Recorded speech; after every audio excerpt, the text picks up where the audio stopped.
जानते हैं पूर्वी उत्तर प्रदेश के बुद्धनगरी जिला कुशीनगर 331 विधानसभा तमकुही राज के पूर्व ब्लॉक प्रमुख और भाजपा के सक्रिय कद्दावर नेता विजय राय जी से।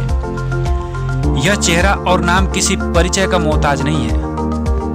हंसमुख मिलनसार, सबके सुख दुख के साथी, बड़े बुजुर्गों की लाठी, युवा दिलों की धड़कन और दिन रात बिना थके बिना रुके अनवरत समाज सेवा में संलग्न रहने वाले तमकुही राज विधानसभा के भाजपा प्रत्याशी के रूप में टिकट के प्रबल दावेदार विजय राय जी से जानते हैं विशेष। नमस्कार दोस्तों, धुरंधर टाइम्स में आप सभी का स्वागत है। आज हमारे बीच में पूर्वी उत्तर प्रदेश के जो बिहार से सटा हुआ जिला है कुशीनगर जिले के 331 विधानसभा जो तमकुही राज है उसके बहुत ही कर्मठ कार्यकर्ता बीजेपी के जो माननीय विजय राय जी हम लोगों के बीच में हैं, जिनका जो व्यक्तित्व रहा है। मैं बता दूं आपको कि 2005 में आप ब्लॉक प्रमुख बन के आए थे। उस समय लोगों के बीच में दिलों में जो आपने एक विकास पुरुष का जो नाम दिया लोगों ने कि अगर कोई विकास कर सकता था, कोई अगर उम्मीद जगी तो एक बार इनसे उम्मीद जगी थी। इसी की अपेक्षा करके लोगों ने फिर इनको आगे बढ़ाने की कोशिश कर रहे हैं कि आप आएँ और आगे चल करके क्षेत्र का, गाँव का जो भी है बचा हुआ काम है उसको आप पूरा करें। आइए हम इनके बारे में जानते हैं कि आपका जो राजनीतिक करियर रहा है, कैसे शुरुआत किया था आपने और उसके शुरुआत में आपके सामने जो संघर्ष रहा है उसके विषय में बताएं और आपको जिम्मेदारी जो लोगों ने दिया उसको कितना आप खरा उतरे। आप देखिए, राजनीतिक कैरियर के बारे में जो आप सोच रहे हैं, 1994 में एक बार मेरे मन में आया कि तमकुही राज ब्लॉक प्रमुख का चुनाव मुझे लड़ना चाहिए जी। और हमने कोशिश भी की, अपनी ग्राम सभा से हम बीडीसी का चुनाव लड़े, लेकिन जो हमारे प्रतिद्वंदी थे उनसे मैं 40 वोट से चुनाव हार गया था जी। तो अगली लड़ाई नहीं लड़ पाए, पुनः मैं अपने व्यवसाय में वापस हो गया। लेकिन जो मुझसे चुनाव जीते थे उनको बनाने का प्रयास हमने किया था जी। लेकिन वह उनके अंदर की स्वतः चेतना जो है उस पद के लिए जागी नहीं थी जी। तो यह सपना हमारा अधूरा रह गया था। पुनः मेरी व्यापार में वापसी हो गई। फिर 2005 में इतने लंबे अंतराल के बाद कुछ मित्र लोग मिले और कहे कि नहीं, इस बार की लड़ाई जो है लड़नी चाहिए। 2005 में मुलायम सिंह यादव की सरकार थी जी। उस समय उनके दल का सिटिंग ब्लॉक प्रमुख थे जी। इंडिपेंडेंट लड़ाई हमने चालू की निर्दल दल के रूप में जो है। वो सरकार का इतना अपना प्रेशर, यहाँ तक कि उसमें एक सीओ साहब थे पुलिस डिपार्टमेंट में, उन्होंने हम लोग के घर पे चढ़ के गोली भी चलाई थी। और सुबह शाम पुलिस डिपार्टमेंट जाके बीडीसी के घरों पे हाजिरी करता था जी। कोई यहाँ से तो गया तो नहीं, लेकिन कुछ हौसला बुलंद था, कुछ ऐसे मित्र साथीगढ़ साथ में थे। उस हौसले के साथ हम लोग चुनाव लड़े और जो सपा का प्रत्याशी था वो 23 वोट और मैं निर्दल के रूप में 86 वोट प्राप्त किया था।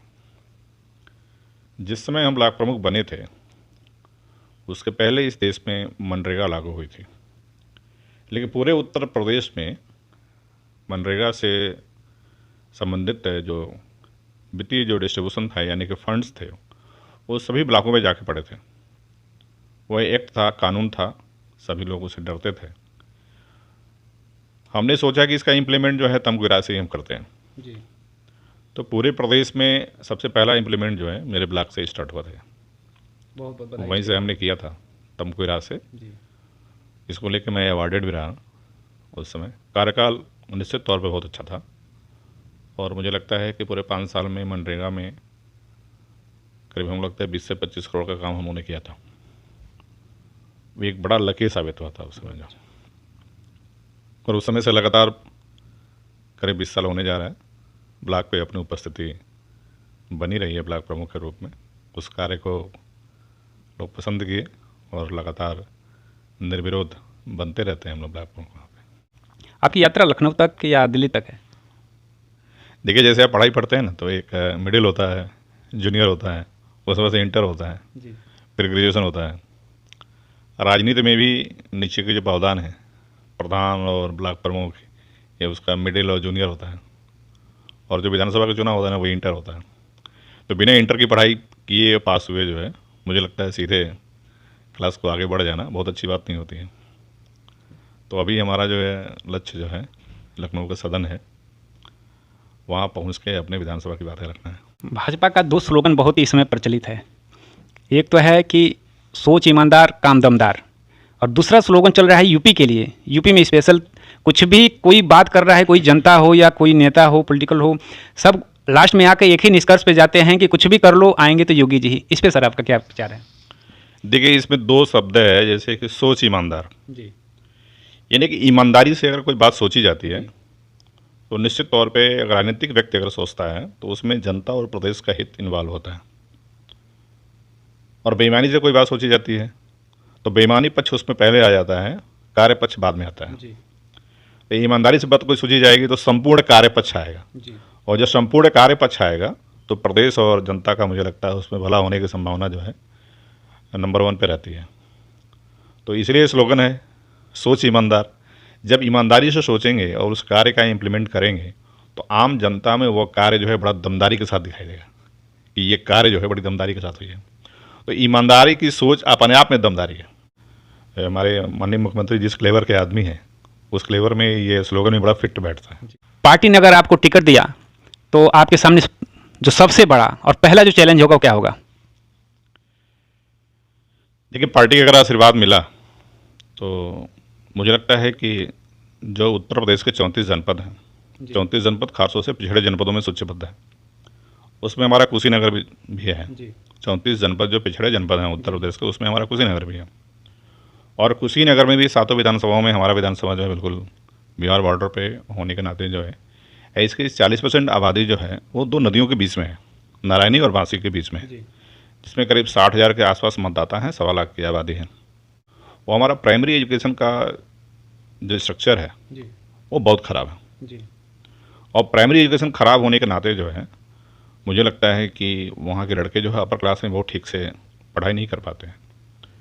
अब जो हमारी सरकार बनी है उत्तर प्रदेश में, जो योगी जी का जो ध्यान है बच्चों पे, प्राइमरी स्कूलों पे, जूनियर स्कूलों पे, उसमें बच्चे जाके गांव के पढ़ें, थोड़ी सी संख्या बढ़ी है वहाँ पे, और हमारे टीचर्स जो हैं वो उपस्थित रह रहे हैं। तो ये मान के चल रहा हूँ कि धीरे धीरे हमारा जो प्राइमरी एजुकेशन है वो सही होगा।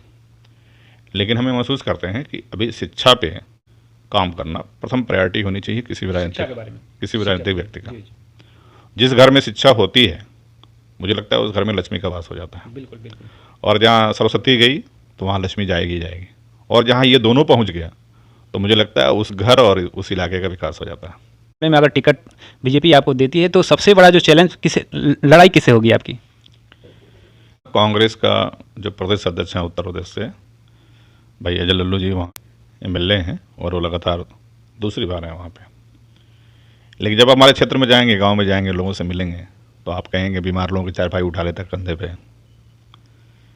और रोड पे कोई गिरा हुआ है, एक्सीडेंट हो गया तो वहाँ पहुँच के अपनी गाड़ी से हॉस्पिटल भिजवा देना। लेकिन जब उनके सोशल मीडिया को आप चेक करेंगे पूरे 5 साल के, तो कभी ठीक है आप लखनऊ जा रहे हैं, कोई एक्सीडेंट वाला मिल गया तो आपने गाड़ी वहाँ खड़ी कर दी, सबको हटाया, अपना हाथ लगाया, फ़ोटो ले लिया, तो लगातार आप लोड कर रहे हैं। तो आप न भी पहुँचाते तो एक आदमी तो वहाँ पहुँचा ही रहा है, उस कोई काम नहीं कर पाता है ना, मेंटल रूप से हार जाता है, उसको लगता है कि मेरे हाथ में कुछ नहीं है, मेरी सरकार नहीं है, मेरा सुनने वाला कोई नहीं है, या अपनी बातों को ठीक तरीके से कहीं रख नहीं पाता है, तो वे धरने का सहारा लेता है। अब वो स्टूडेंट पॉलिटिक्स से आए हुए लोग हैं, स्टूडेंट पॉलिटिक्स आप जानती हैं, ज़मीन पे लेट के वोट मांगना, तो उनका अपना एक तौर तरीका है। लेकिन मुझे लगता है कि उनका 10 साल का कार्यकाल जो है विकास के मामले में बिल्कुल जीरो साबित हुआ है, और वहाँ जनता भी अब समझ गई है कि ये जो मदारी है इसका डमरू हमेशा नहीं चलने वाला है। तो मुझे लगता है कि 2022 में ये योगी जी के नेतृत्व में जो यूपी में सरकार चल रही है, इसमें इनके डमरू की आवाज़ निकलेगी नहीं। बहुत बहुत धन्यवाद आपका। आपने अपनी सोच को, अपने विकास के बारे में जो बताया, जो आपको जनता ने चुना, आपको कहीं ना कहीं लोग आपको विकास पुरुष का एक दर्जा दे चुके हैं। सबके दिलों में, किसानों के, गरीबों के दिलों में राज करने वाले हैं आप। तो मैं चाहूँगा कि आप अपने जो लोगों की सोच है उस पर खरे उतरें। बहुत बहुत धन्यवाद सर, नमस्कार। समय देने के लिए बहुत बहुत धन्यवाद। वीडियो अगर अच्छी लगे तो लाइक, कमेंट और शेयर करें। हमसे जुड़ने के लिए चैनल को सब्सक्राइब करें और आगामी वीडियो की तत्काल सूचना प्राप्त करने के लिए बेल आइकन दबाएं।